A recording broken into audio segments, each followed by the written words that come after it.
Nous nous retrouvons sur le site de lichess.org où nous allons affronter des joueurs en ligne. Nous avons déjà fait une première partie que nous avons rencontrée face à un adversaire aux alentours de 1100 Elo en jouant des parties en 10 minutes plus 5 secondes de rajout.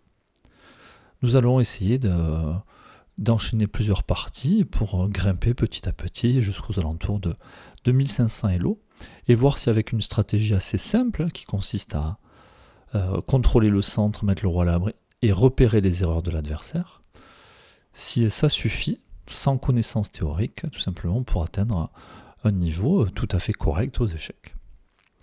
Je vous propose de commencer la partie.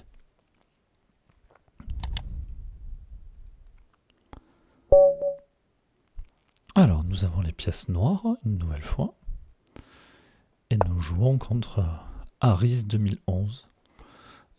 Je vois pas son classement, 1138. Alors, notre adversaire qui joue E4. Dernière fois, on a répondu par D5. On va répondre avec E5 pour changer.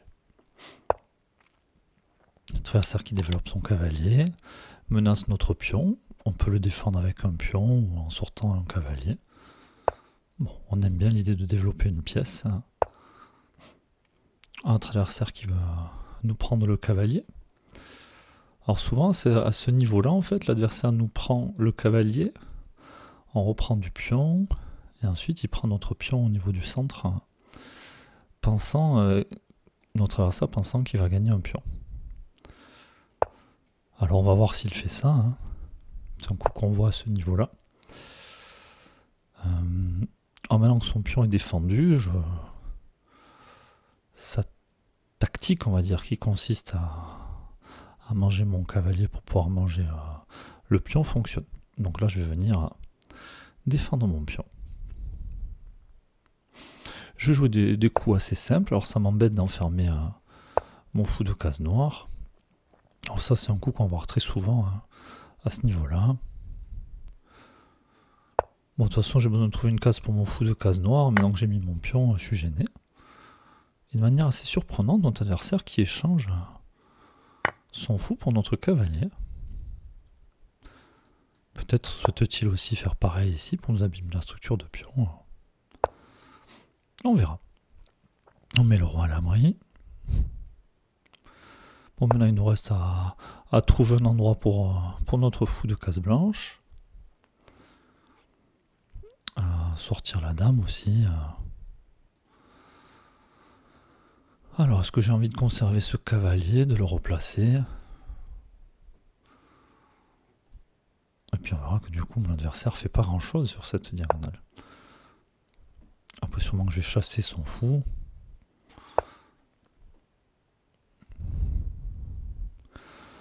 Alors son cavalier peut venir s'installer sur la case D5.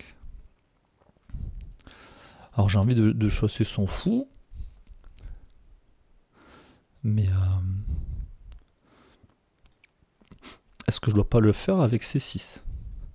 Comme ça mon pion C6, en plus de chasser son fou, il va venir contrôler cette case.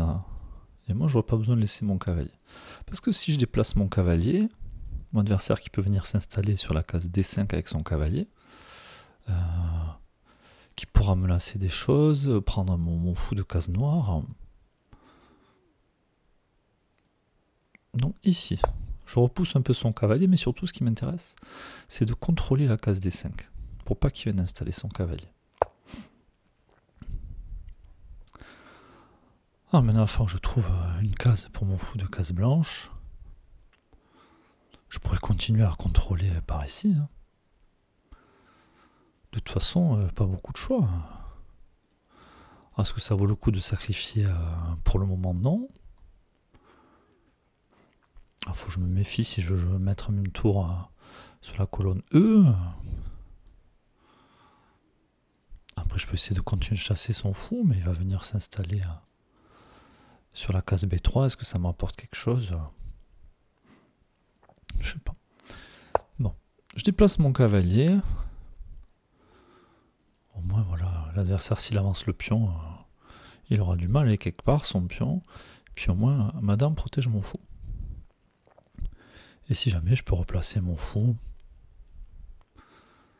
Après, je vais peut-être déplacer mon fou de case blanche pour pousser les pions au centre et voir comment l'adversaire réagit.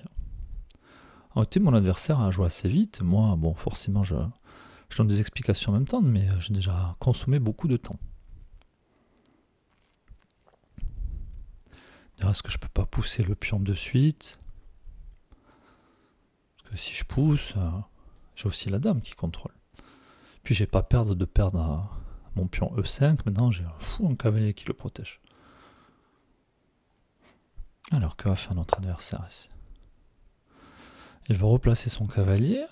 Bon, j'ai pas peur qu'il vienne ici. Le problème, c'est s'il vient en G3, peut-être pour rebondir en H5, pour venir récupérer mon fou. Bon, on va commencer par prendre de l'espace.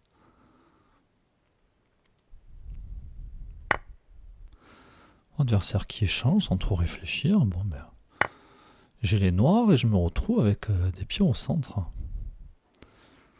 Bon, par contre, j'aimerais bien mettre ma tour sur la colonne E. Ce fou qui me gêne.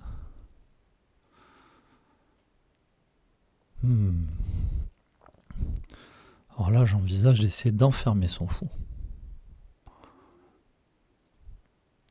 On va voir s'il perçoit la menace, mon adversaire. Mon adversaire qui anticipe, qui m'empêche de jouer B5.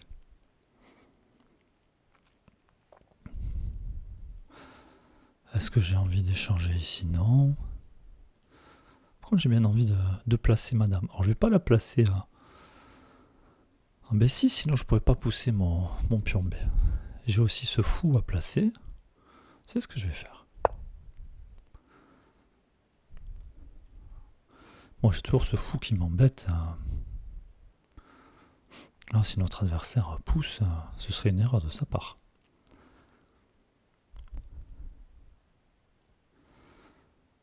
Alors peut-être je pourrais essayer de l'inciter à faire une erreur pour enfermer son fou de case blanche.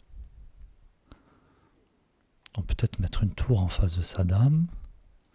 Il faut que je trouve une case pour ma dame. Attention, l'adversaire qui menace de venir par ici. Pour le moment, je pourrais toujours replacer mon fou.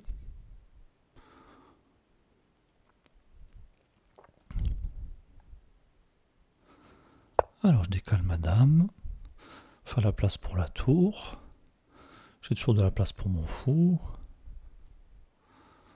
Alors si mon adversaire veut mettre la pression sur mon cavalier, attention, il perdrait son pion. Là je vois une diagonale qui s'ouvre ici. D'ailleurs ce pion là n'est pas protégé. Bon, je décolle mon fou, il est attaqué. Alors est-ce que mon adversaire va faire attention à ça? Mince.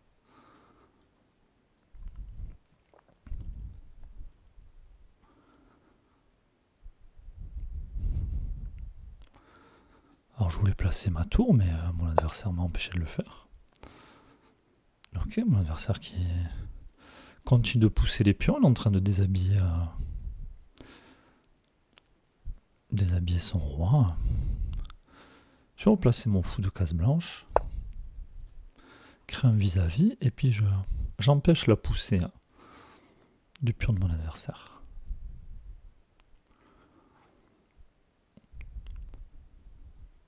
Si jamais mon adversaire déplace le cavalier, je pourrais reculer mon fou. Il faut que je fasse attention. J'ai de moins en moins de pièces qui protègent mon pion. Après, j'oublie pas qu'il y a une jolie diagonale pour mon fou ici.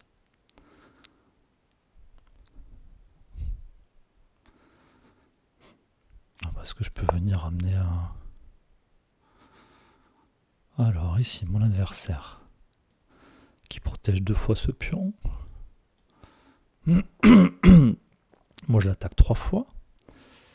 Et en plus, quand je vais attaquer son cavalier, si jamais il bouge le cavalier, il a sa dame qui est derrière le cavalier. Donc, je ne suis pas sûr que ce soit un très bon coup de sa part. Peut-être d'ailleurs qu'il va sacrifier sa tour. Alors, si jamais il met sa tour ici en F2 pour protéger le cavalier, il risque de prendre une fourchette. Donc là, on s'était dit qu'il allait sûrement venir manger, mais il a oublié qu'il y avait la dame derrière. Et en plus, j'attaque son cavalier. Alors, coup intermédiaire intéressant pour lui. Il attaque mon fou, il attaque ma dame. Maintenant, il faut se méfier. Hein, parce que si jamais il récupère mon fou, ce sera sur échec. Alors, j'aimerais bien essayer de sauver mon fou de case blanche. Mais j'ai ma dame qui est attaquée en même temps. Alors, j'ai envie de jouer échec. Une fois que j'aurai joué échec, je vais protéger mon fou. Et je pourrai reculer mon fou de case blanche. Après, si mon adversaire pousse le pion, je pourrai à nouveau jouer échec, récupérer la tour. Alors, il faut que je me fie d'un coup comme celui-là, qui menacera mon fou de deux manières différentes. Mais de la même manière, je pourrais ressortir de là en faisant échec, puis récupérer un fou. Bon, là, on est en train de calculer beaucoup de choses pour ce niveau-là, mais en tout cas, on va venir jouer échec. Et j'oublie pas que je protège. Alors peut-être que pour éviter que mon adversaire vienne faire la fourchette, pour éviter qu'il vienne en faire une ici, peut-être que mon prochain coup, je vais bouger le fou. Bon, j'aime aussi sauver mon fou de case blanche. Voilà qui est fait. Alors je ne pouvais pas venir le placer ici, puisque la case est contrôlée.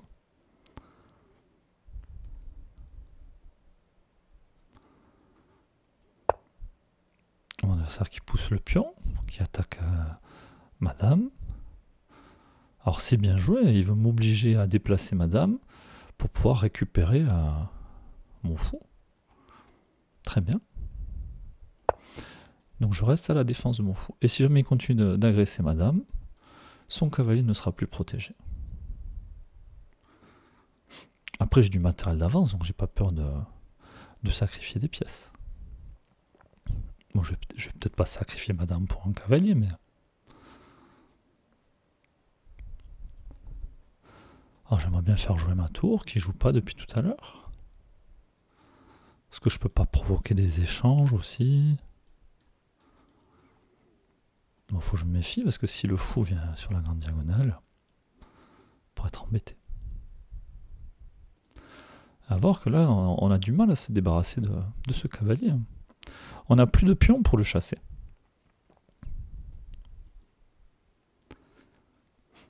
Alors, comment va continuer mon adversaire? Alors, vu qu'il se méfie de mes fous qui visent de loin quand même. Est-ce que je peux pas encore continuer de décaler ma dame? Mon adversaire qui va se mettre dans cet alignement. Sûrement qui prépare la poussée de ce pion, c'est bien joué. Donc je vais anticiper. Et là je contrôle les cases où pourra aller le cavalier. Maintenant j'ai mon fou qui menace de récupérer un pion.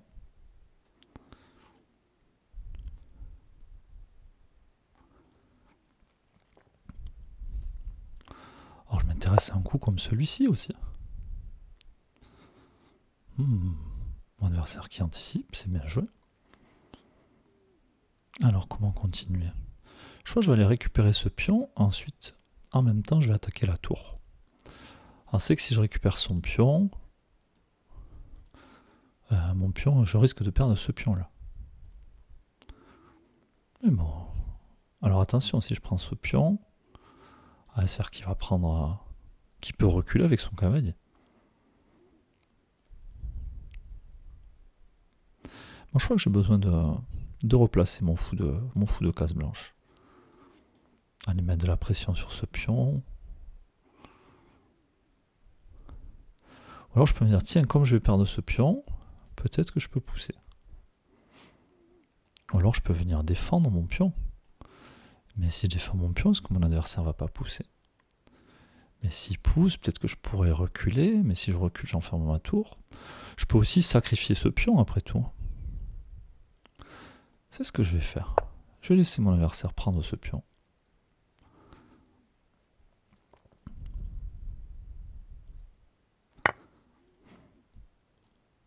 Contre-attaquer sur sa tour.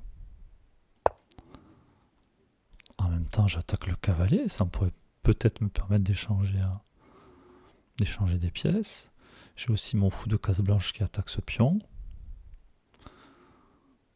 Et en plus, si je prends le pion, je peux très bien reculer sur échec. Venir par ici. Allez, j'échange du matériel. Je baisse la pression. J'ai même très envie d'échanger les tours. Alors, faut que je me méfie si mon adversaire fait échec. Alors, je pourrais toujours prendre. Si mon adversaire veut venir par ici, j'ai toujours mon fou qui protège. Il faut quand même que je me méfie de ce fou de case blanche. Je trouve que tout d'un coup, mon adversaire joue beaucoup mieux que tout à l'heure. J'ai en tête que je peux faire échec aussi, parce que ça peut me servir à quelque chose. Pour le moment, j'ai pas l'impression.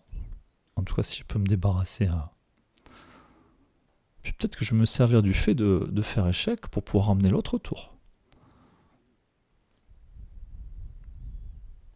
Donc on a dit, j'ai pas peur de prendre échec parce que j'ai deux pièces qui surveillent ici.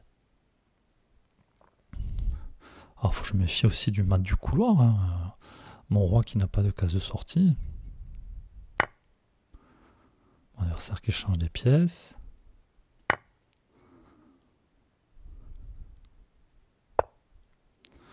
Ici je prends une fourchette. Alors je viens clouer le cavalier pour éviter la fourchette.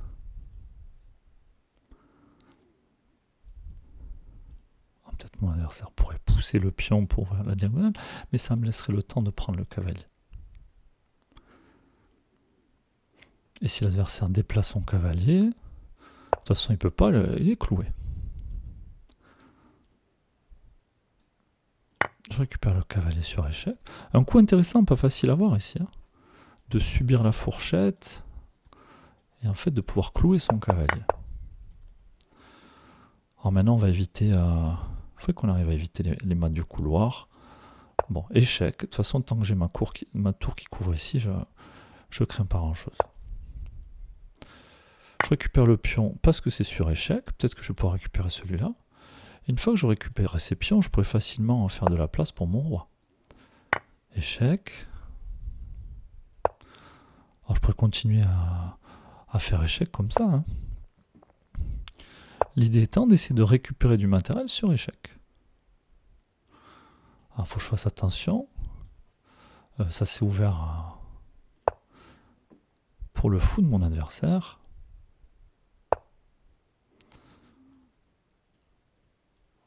Et d'ailleurs, je ne vais pas prendre de risque.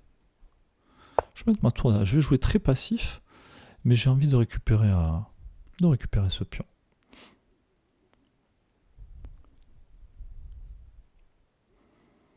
Bon, on a encore 3 minutes 30, il y a 5 secondes de rajout.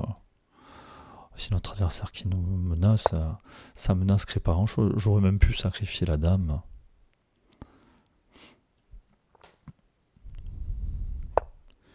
Puis ici, honnêtement, je crains pas grand chose. Alors, je vais récupérer le pion. Ce pion-là est cloué, mais là, j'ai du monde qui le défend. Si mon adversaire avance des pions, j'ai tout qui protège. Là, mon adversaire ne peut pas faire grand-chose. Hein.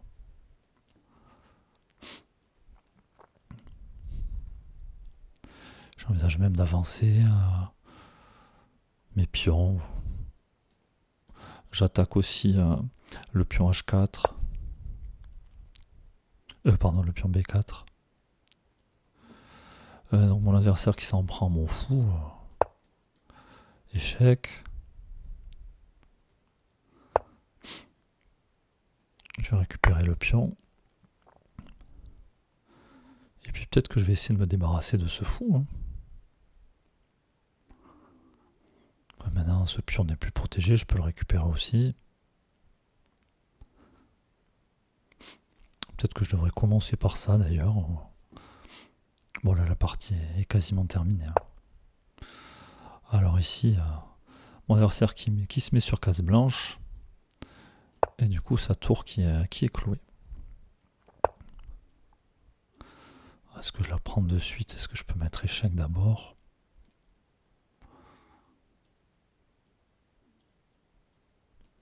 Oui, il a d'abord un problème d'échec à régler. Et s'il vient ici, je pourrais même... de toute façon, il ne peut pas venir ici parce qu'il y a madame.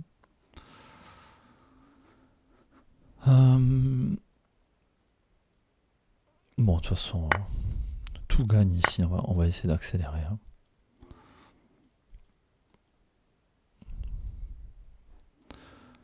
Et puis on va pousser des pions. Après tout, on a des pions passés.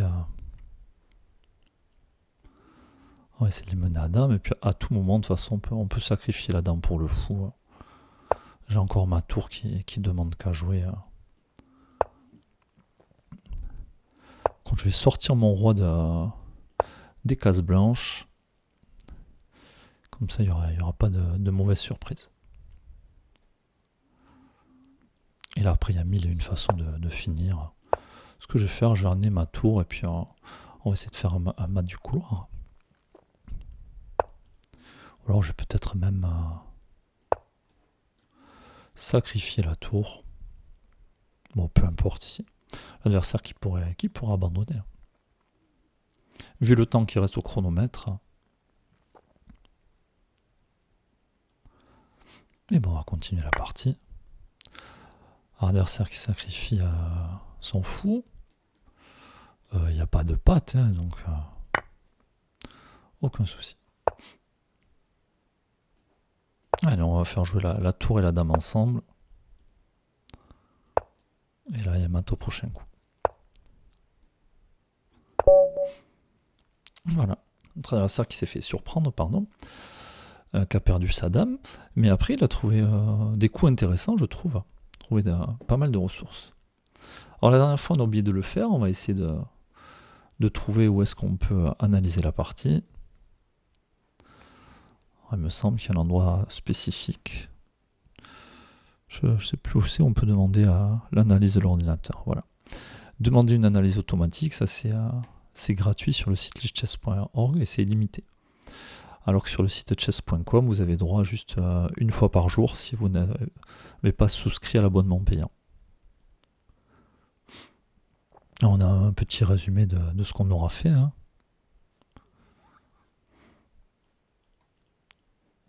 Alors nous on avait les noirs, on a vu qu'on a pris l'avantage assez rapidement et puis qu'on l'a conservé tout le long de la partie. On dit qu'on a 2 erreurs, 2 imprécisions, on n'a pas de gaffe, par contre notre adversaire lui a fait 2 gaffes. À notre adversaire qui a joué à 90% de précision, c'est quand même plutôt une bonne partie.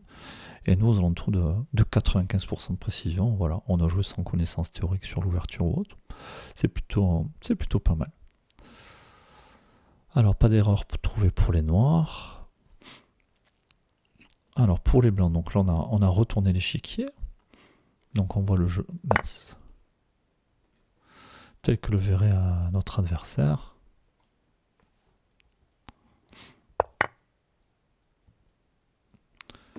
Alors, retour à l'apprentissage. Donc, il a joué B3 ici, c'était pas un bon coup, trouver un meilleur coup. Donc, on pourrait s'amuser à chercher, on peut demander la solution. Nous, on avait décelé que B3, ça risquait d'enfermer son fou. Et là, oui, je pense qu'il devait venir avec cette idée de replacer son cavalier, peut-être chercher à récupérer mon fou de case noire. On a vu en fin de partie, quand il n'y avait plus trop de pions sur l'échiquier, son fou de case blanche, en fait, avait beaucoup de poids. Donc souvent, on aime bien les fous en fin de partie, quand il n'y a plus trop de pions sur l'échiquier. Donc finalement, on était content qu'en début de partie, notre adversaire nous offre son fou de case noire. Ah, il a sacrifié, rappelez-vous, il a sacrifié son fou de case noire pour prendre notre cavalier. Alors ici, il a joué G4, il a voulu mettre la pression, l'ordinateur estime que c'est un bon coup. À mon avis, il vaudra là encore replacer le cavalier sur une meilleure case. Ah non, même pas. Il préfère jouer la tour d'abord.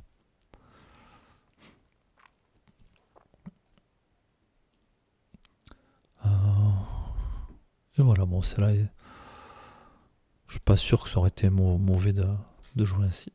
Alors, on pourrait essayer de revenir au début de la partie. Essayer de voir l'évolution de la précision. voit le jeu côté blanc, donc intéressant. Donc là, voilà, surprenant de prendre le cavalier. Hein. On voit mine de rien cet échange, l'évaluation qui descend un peu.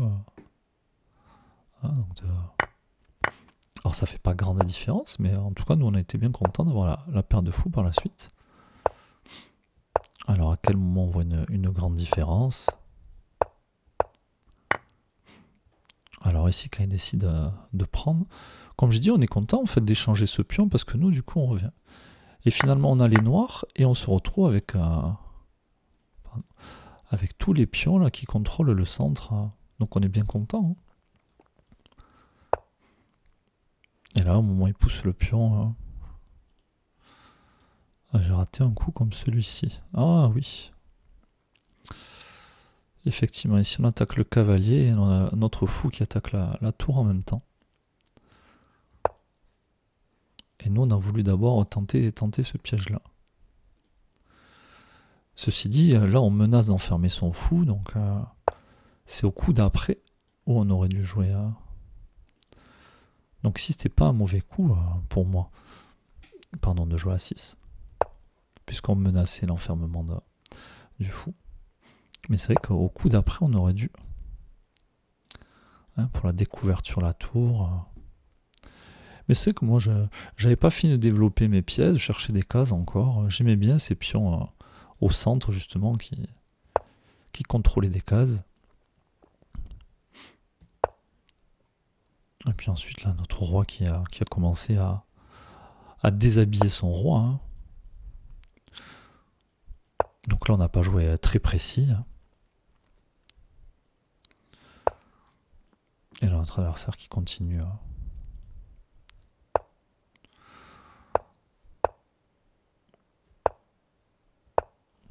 Notre fou qui a attaqué, on l'a reculé. Et là, le moment, il nous offre un pion, tout simplement. Et donc, on l'a dit, il faut vraiment qu'il fasse attention à ne pas bouger son cavalier. Hein. Ceci dit, là, qu'est-ce qui est... Bon, déjà, il a perdu un pion. En plus, après, j'aurais pu replacer mon cavalier tout tranquillement. Hein. Mais surtout, je menace aussi la fourchette comme ça. Ce que j'expliquais au cours de la partie, c'est que si jamais il a voulu défendre son cavalier, bon, de toute façon, j'aurais pris les cavaliers, il aurait pris la tour. Voilà, il aurait défendu, mais bon.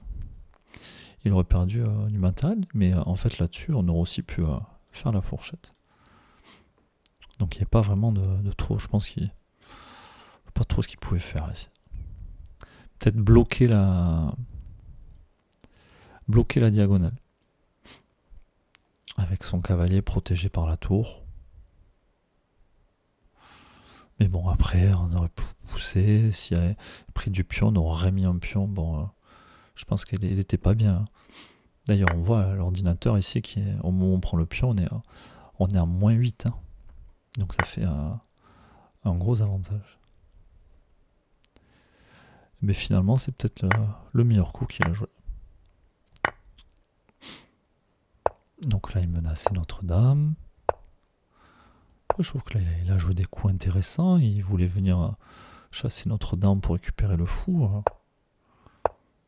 Je trouve un adversaire qui a été plutôt coriace, hein, à part cette erreur où il a perdu la dame.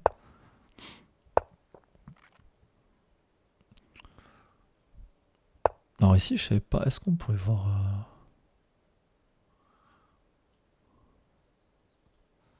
Est-ce qu'on peut voir le meilleur coup? La dernière fois, ça apparaissait dans la liste ici.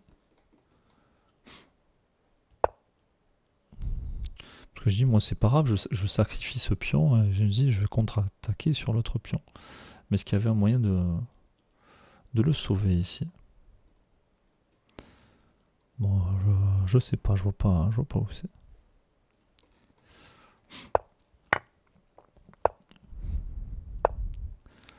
Donc si, bon, on n'était pas obligé de prendre le cavalier, moi je l'ai pris. On voit que ça change pas grand-chose à l'évaluation. Hein. J'ai du matériel d'avance, j'essaie d'échanger des pièces, pareil avec la tour. Je récupère, et on a dit ce coup... Ah, effectivement, j'ai raté... Donc moi j'ai joué ça pour jouer sur le clouage, mais en fait on pouvait aussi venir jouer à échec pour récupérer la tour juste après, ou si l'adversaire avait couvert de la tour, on aurait récupéré à nouveau sur échec. Et bon, après tout, s'il avait pris notre tour, on aurait récupéré la tour. Mais bon, au final, moi, j'ai pas perdu ma tour, je récupérais un cavalier. Donc, d'ailleurs, combien l'évaluation? Ah, ici, il annonce mat en 15. Bon, mat en 15, moi, je suis pas capable de les calculer à mon niveau. Alors que le coup que j'ai joué, bon, ça maintient un gros avantage. Ici, mat en 6, mat en 5. Voilà, on a pris notre temps, mais c'est vrai qu'après, une fois qu'on est là, on craint pas, on a le fou qui protège. Il aurait fallu qu'on avance le pion pour éviter les mates du couloir. Mais c'est vrai qu'on aurait dû ramener, enfin on aurait pu ramener la tour plus tôt. Moi j'ai préféré me débarrasser des pions. Alors j'ai un peu tricoté avec la dame parce que j'ai essayé de voir si j'aurais pas pu faire, je sais pas moi, une fourchette pour récupérer la tour. Bon, et ensuite on a ramené. Oh, c'est bizarre que j'ai joué ça. J'ai vraiment pris le temps. Hein. On aurait pu mater beaucoup plus rapidement.